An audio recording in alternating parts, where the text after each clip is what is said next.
Chemise marron, jean, cheveux courts, Andy F. est apparu exactement le même que l'année dernière lors de son premier procès. Il n'a pas changé du tout.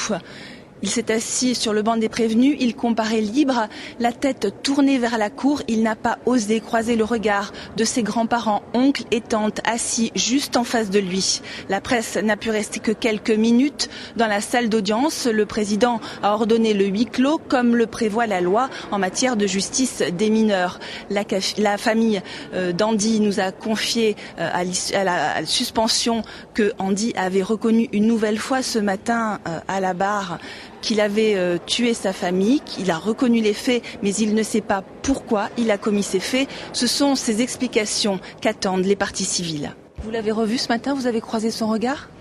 Pas du tout. Son regard, il est surtout au niveau du sol. C'est physiquement le petit peu cher. Mais intérieurement, on ne le sait pas. Intérieurement, il a son secret. Il fait ses études déjà. Il fait, je pense, il a le droit de temps de suivi pour faire aussi du sport.